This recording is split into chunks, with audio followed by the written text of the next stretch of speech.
సూర్యోదయానికి వికసించిన పువ్వు తీసుకొచ్చి పూజ చేయాలి. చైతన్య కుసుమ ప్రియా అని పేరు.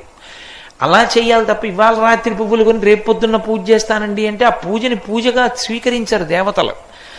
ఏదో తప్పక పట్టణాల్లో ఉన్నామండి, కొద్దిగా నీళ్లు జల్లుతాం, అందుకే తద్దోష నివారణార్థం కాసిన నీళ్లు జల్లి పూజ చేస్తాం. ఇప్పుడు నా ఇంట్లో పూల మొక్కలు తెమ్మంటే ఇప్పుడు నన్ను పువ్వులు పూజ చేయమంటే ఎక్కడ చేయను? అలా లేకపోతే అక్షతలు చేయమని చెప్పింది శాస్త్రం. కానీ దానికి బదులుగా ఏదో కాసి నీళ్లు జల్లా పువ్వులు పూజ చేయడం. తులసికి ఒక లక్షణం ఉంది. అయితే తులసి ఎప్పుడు పడితే అప్పుడు కొయ్యకూడదు. కొన్ని తిథులు ఉన్నాయి, ఆ తిథుల్లో తులసి చెట్టును ముట్టుకోకూడదు, పత్రి కొయ్యకూడదు. ఆ తులసి తెచ్చి ఇంట్లో ఉంచుకుంటే మీరు కొన్నాళ్ల పాటు పూజ చేయొచ్చు.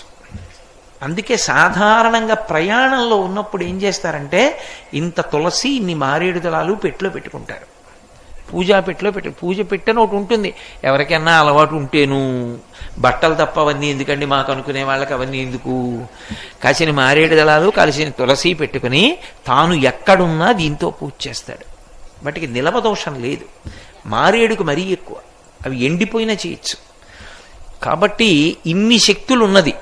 అందుకే నమస్తులసి కళ్యాణి, నమో విష్ణు ప్రియే శుభే, నమో మోక్ష ప్రదే దేవి, నమః సంపత్ ప్రదాయకే. ఈ శ్లోకం చెప్పి నీళ్లు పొయ్యాలి తులసి కోటలో.